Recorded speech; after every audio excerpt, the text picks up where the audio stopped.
सुशांत सिंह राजपूत ने आत्महत्या की, लेकिन योजनाबद्ध तरीके से सुशांत सिंह राजपूत के चचेरा भाई भारतीय जनता पार्टी का विधायक है और आत्महत्या के 40 दिन बाद एक एफआईआर दर्ज होती है। सुशांत सिंह के पिता पटना में एफआईआर दर्ज कराते हैं नीतीश कुमार की सरकार की मदद से कि रिया चक्रवर्ती जो सुशांत सिंह राजपूत की मित्र थी, उसने 15 करोड़ के गबन करने के लिए सुशांत सिंह की हत्या कर दी।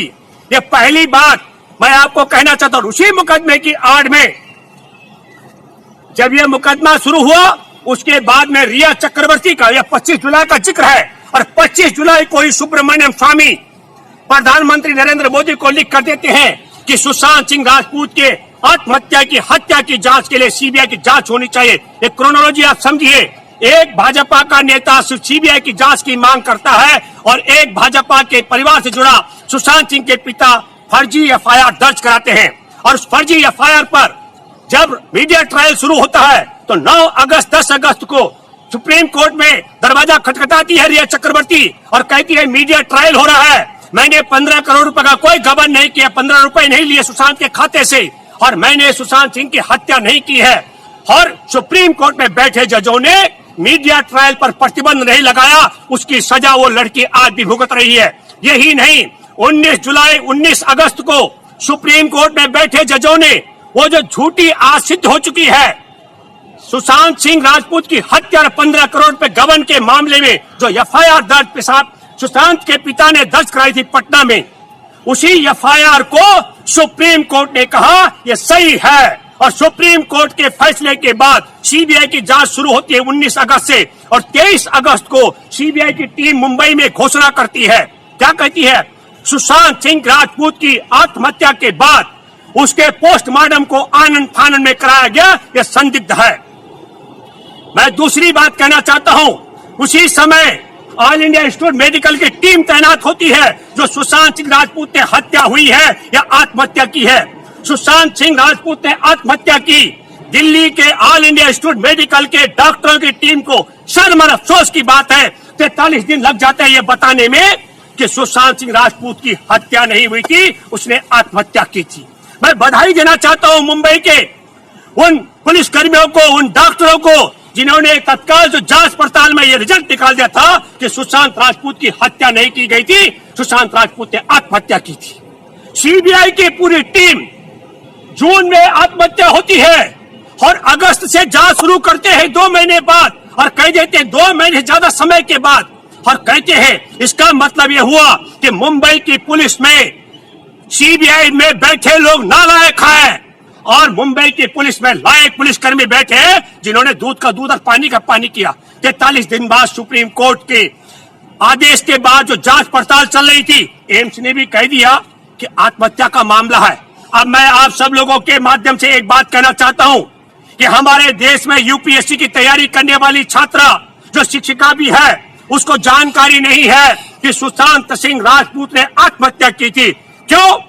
क्योंकि हमारे देश के टेलीविजनों ने, अखबारों ने, पत्रिकाओं ने करीब 20,000 हिस्टोरियल आर्टिकल लिखे गए। मैं आपके माध्यम से आप सब लोगों से कहना चाहता हूं, योजनाबद्ध तरीके से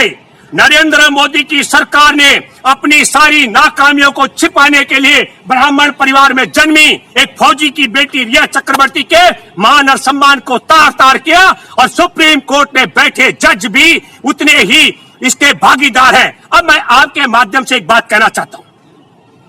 क्या सुप्रीम कोर्ट में बैठे मुख्य न्यायाधीश जिन्होंने 2013 में बने भूमि अधिग्रहण कानून 2013 के विषय में जो जस्टिस अरुण कुमार मिश्रा की बेंच ने गलत फैसला सुनाया था, जिस पर मैंने प्रेस कॉन्फ्रेंस के सवाल उठाए थे, मैं बधाई देना चाहता हूं सुप्रीम कोर्ट के मुख्य न्यायाधीश बोबडे जी, उन्होंने भी सवाल खड़ा किया और कहा धारा 24(2) में यह गलत फैसला दिया गया है। मैं देश के सुप्रीम कोर्ट में बैठे बोबडे जी आपसे आग्रह करना चाहता हूं, आपके ही सुप्रीम कोर्ट में बैठे ऐसे जज हैं जिन्होंने फर्जी मुकदमा दर्ज होने के बाद जो मीडिया ट्रायल शुरू हुआ था रिया चक्रवर्ती का, और रिया चक्रवर्ती ने सुप्रीम कोर्ट का दरवाजा खटखटाया और कहा कि ये मीडिया ट्रायल बंद होना चाहिए, लेकिन मीडिया ट्रायल बंद नहीं किया गया। सुप्रीम कोर्ट के आदेश पर जजों फिर दोबारा सुप्रीम कोर्ट ने ही सीबीआई की जांच पड़ताल का ऑर्डर दिया और रिया चक्रवर्ती के मान और सम्मान को तार तार किया गया। मैं आप सबके माध्यम से एक बात कहना चाहता हूं, ये सवाल रिया चक्रवर्ती का नहीं है। रिया चक्रवर्ती मुझे नहीं जानती है और 10 महिलाओं के बीच में खड़ी हो तो मैं नहीं पहचान सकता हूं, क्योंकि मैं पिक्चर का दर्शक नहीं हूं। लेकिन हमारे देश में एक फौजी की बेटी, ब्राह्मण घर में जन्मी एक नायिका जिसके करोड़ों चाहने वाले हैं और भारत की आधी आबादी है, वो सुप्रीम कोर्ट के जजों के गलत फैसले का शिकार हुई है। और आज जबकि दिल्ली में ऑल इंडिया इंस्टीट्यूट मेडिकल कह चुका है कि सुशांत सिंह राजपूत ने आत्महत्या की थी, बावजूद इसके देश में यह जानकारी से लोग अवगत नहीं है। तो मैं पहली मांग करता हूं सुप्रीम कोर्ट के मुख्य न्यायाधीश से, हमारे देश के महामहिम राष्ट्रपति से और मैं विपक्ष के लोगों से भी आग्रह करता हूं, जिन अखबार चैनलों ने, जिन पत्रकारों ने, जिन टीवी चैनलों ने, जिन अखबारों ने, जिन मैगजीनों ने 20,000 बार मान और सम्मान का चीरहरण किया रिया चक्रवर्ती का, सुप्रीम कोर्ट में बैठे मुख्य न्यायाधीश आदेश करें उन सब टीवी चैनलों को, उन अखबारों को, उन मैगजीनों को कि वह 20,000 बार रिया चक्रवर्ती के विषय में विज्ञापन जारी करके यह बताए कि रिया चक्रवर्ती ने हमारे देश में सुशांत सिंह राजपूत की हत्या नहीं की थी। वो आदेश करे कि टीवी चैनल और अखबार और पत्रिकाएं छापे, विज्ञापन छापे और बताएं कि रिया चक्रवर्ती ने 15-15 करोड़ रुपए की हेराफेरी नहीं की थी सुशांत सिंह के, और टीवी, अखबार और मैगजीन छापे कि रिया चक्रवर्ती ने नशे का कारोबार नहीं किया था। यह बात मैं इसलिए कहना चाह रहा हूं, सुप्रीम कोर्ट की जिम्मेवारी हमारे देश के नागरिकों का सम्मान, मान और उनके जीवन की रक्षा करना है। और सुप्रीम कोर्ट में ऐसे जज बैठे हैं जिन्होंने धोखाधड़ी, फर्जी, झूठी एफआईआर सुशांत सिंह के पिता पर, जिन्होंने झूठा मुकदमा दिया रिया चक्रवर्ती के खिलाफ, उस झूठे एफआईआर को सही प्रमाणित करने वालों को मैं दूसरी मांग करता हूं सुप्रीम कोर्ट में बैठे मुख्य न्यायाधीश से, वो जज जिन्होंने मीडिया ट्रायल के लिए प्रतिबंध लगाने की मांग करने लेकर रिया गई थी और रिया चक्रवर्ती के आवेदन को अस्वीकार कर दिया, वो सुप्रीम कोर्ट में जज की कुर्सी पर रहने लायक जज नहीं है। मैं तीसरी बात कहना चाहता हूं, जो झूठी एफआईआर 15 करोड़ के लिए सुशांत की हत्या के लिए उसको जो मोहर लगाई 19 अगस्त को जिन जजों ने, वो सुप्रीम कोर्ट में रहने लायक नहीं है। मैं विपक्ष से आग्रह करता हूं कि आप मांग करें भारत के राष्ट्रपति से अविलंब 1 दिन का विशेष सत्र का आयोजन हो लोकसभा का, और सुप्रीम कोर्ट में बैठे जो नालायक जज हैं उन्हें कुर्सी से हटाया जाए। क्यों नहीं हटाया जाना चाहिए? उनकी जिम्मेदारी हमारे देश की बेटियों की, देश के नागरिकों की मान और सम्मान की हिफाजत की है या उनके मान सम्मान को तार तार करने की? और मैं मांग करता हूं हमारे देश के राष्ट्रपति से और सुप्रीम कोर्ट के मुख्य न्यायाधीश से, और मैं विपक्ष से भी मांग करता हूं 1 दिन का लोकसभा का सत्र बुलाया जाए और न्याय हो। जिन अखबार और टेलीविजन और पत्रिकाओं ने तार तार किया है रिया चक्रवर्ती के मान और सम्मान को, उसे हत्यारी बताकर, 15 करोड़ का लालची बता करके और नशे का कारोबारी बता करके वो विज्ञापन छापे कि उसने ये सब नहीं किया था, और नहीं तो उन सब के लाइसेंस कैंसिल कर दिए जाए। इसलिए मैं ये बात आपसे कहना चाहता हूं, क्या कारण है कि भारत में, मैं ये चौथी मांग करना चाहता हूं, हमारे देश में सीबीआई से लेकर ईडी तक और आयकर विभाग से लेकर के नारकोटिक्स विभाग लगा करके रिया चक्रवर्ती को बदनाम कराने वाले नरेंद्र मोदी को कुर्सी से हटाकर क्यों नहीं हथकड़ी लगाकर जेल में डालना चाहिए? एक फौजी की बेटी को अपमानित करने के लिए, झूठे मुकदमे में फंसाने के लिए हमारे देश की 4 एजेंसियां लगाई। अरे मोदी, ये 4 एजेंसियां लगाते हमारे पुलवामा में 40 जवानों की हत्या किसने की, इस जांच के लिए लगाते। जवानों का जो इंश्योरेंस का पैसा जमा नहीं हुआ, इस जांच के लिए लगाते। आरडीएक्स कहां से आया 300 किलो, इसकी जांच करवाते। आतंकवादियों को आने से रास्ता किसने दिया मोदी राज में, इसकी जांच कराते। और ये जांच कराते तो पता लगता कि मोदी सरकार में कौन कौन देशद्रोही बैठे हुए हैं। और यही नहीं, ये पूरा का पूरा षड्यंत्र भी मैं आपको बताना चाहता हूं। क्या कारण है कि रिया चक्रवर्ती के मान और सम्मान को सुप्रीम कोर्ट में बैठे जजों की मदद से और मुख्यमंत्री नीतीश से लेकर नरेंद्र मोदी ने हर टीवी और अखबारों में बैठे गोदी मीडिया ने तार तार किया, क्योंकि 20,000 हिस्टोरियां हमारे देश में लगनी थी कि हमारे गलवान घाटी के सैनिकों को निहत्था मोदी तूने क्यों मरवाया। हमारे देश में 2000 और 500 के नए नोट छपे। हमारे देश के किसान के पास नोट नहीं है, व्यापारी के पास नोट नहीं है, मजदूरों के पास नहीं है, उद्योगपति के पास नहीं है, बैंकों के पास नहीं है, सरकार के पास नहीं है। तो हिस्टोरिया लगनी थी मोदी। 2-2 हजार के नोट छाप के कहां ठिकाने लगे, वो उजागर होने थे, वहां से ध्यान भटक गया। हमारे देश के करोड़ों बेरोजगार, जिनमें कई आत्महत्या कर रहे हैं, बेरोजगारों को रोजगार क्यों नहीं मिल रहा है, इससे ध्यान भटक गया। 14 करोड़ लोगों की नौकरी छिन गई कोरोना में, वहां से ध्यान भटक गया। हमारे देश का लाल किला, गेल, भेल, SAIL, bank, LIC, railway station, rail, ये सब बिक रहा है, वहां से ध्यान भटक गया।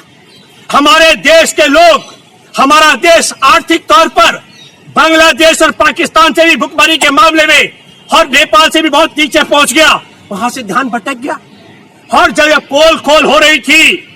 कि रिया चक्रवर्ती ने हत्या नहीं की सुशांत राजपूत की।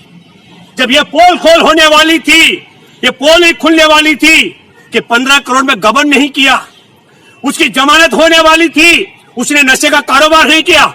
तो ध्यान भटकाने के लिए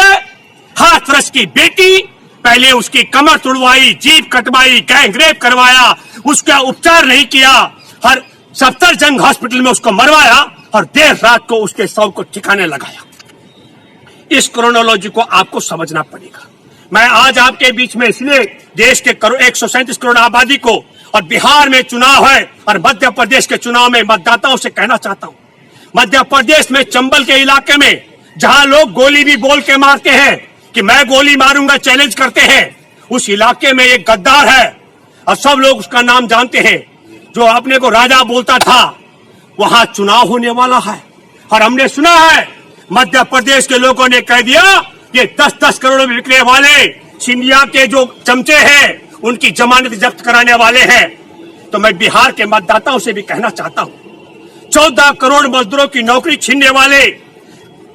गर्भवती महिलाओं को पैदल चलाने वाले, खुले आसमान में बच्चे दिवस कराने वाले,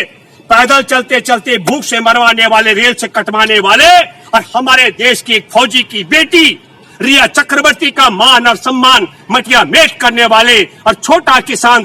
3 बीघा किसान जोत का किसान, 6-5 पशु पालने वाला, महर्षि वाल्मीकि के अनुयायियों के वाल्मीकि घर में जन्मी बेटी, उसके पहले गैंग रेप और उसके शव को ठिकाने लगाने वालों का, अपमान करने वालों को आप लोगों को सबक सिखाना पड़ेगा। और हमारे देश के करोड़ों बेरोजगार जो पहले से घूम रहे थे, और 14 करोड़ और बेरोजगार करने वालों का आपको सुपड़ा साफ करना पड़ेगा। मैं ये आग्रह आपके साथ करने आया हूं कि सुप्रीम कोर्ट की जिम्मेदारी हमारे देश के नागरिकों के मान और सम्मान की और जीवन की रक्षा की हिफाजत के लिए होती है, लेकिन मोदी है तो मुमकिन है। जब फौजी की बेटी का मान सम्मान हमारे देश में महर्षि वाल्मीकि के अनुयायियों के परिवार की, हाथरस की बेटी का शव का निशान सब ठिकाने लगाया जा सकता हो, फर्जी मामले में फंसाया जा सकता हो, वही षड्यंत्र आज हाथरस में किया जा रहा है। हाथरस में जिसकी बेटी के साथ में गैंग रेप हुआ, रीढ़ की हड्डी तोड़ी गई, जुबान काटी गई, जहां देर रात को उसके शव को ठिकाने लगाया गया, अब उसी के परिवार को फंसाने का षड्यंत्र चल रहा है। तो मैं आप सब लोगों से आग्रह करना चाहता हूं कि जिन्होंने हमारे देश में अपनी सारी नाकामियों को छिपाने के लिए मोदी सरकार ने जिस तरीके से पहले रिया चक्रवर्ती को सुप्रीम कोर्ट और नीतीश कुमार के माध्यम से फंसाने का प्रयास किया, और लास्ट में अपनी पोल खोल बच्चे बचने के लिए हाथरस की बेटी के शव को ठिकाने लगाया। मैं बिहार के मतदाताओं से भी आग्रह करता हूं, मध्य प्रदेश के मतदाताओं से आग्रह करता हूं, देश के ऐसे गद्दारों को सबक सिखाने का आपके पास मौका है। मध्य प्रदेश के मतदाताओं के साथ छल कपट करने वालों का सबक सिखाने के लिए, और बिहार के लोगों का हमारे देश की बेटियों को बर्बाद और बदनाम, देश को बर्बाद करने के लिए, और बेटियों को बदनाम और उनके शव को ठिकाने लगाने वालों के लिए। और आखिरी बात आपको कहना चाहता हूं, यूपी में योगी आदित्यनाथ कह रहे हैं कि बेटियों के साथ बेविचार करने वालों के वो पोस्टर लगाएंगे। तो मैं आग्रह करता हूं, शाहजहांपुर की बेटी के साथ में बलात्कार किया था आसाराम ने, जो हमारे देश के प्रधानमंत्री नरेंद्र मोदी का गुरु है, तो मैं उम्मीद करता हूं कि आसाराम के पोस्टर, नरेंद्र मोदी के गुरु के पोस्टर चिपकाएंगे उत्तर प्रदेश में योगी आदित्यनाथ। राम मंदिर के निर्माता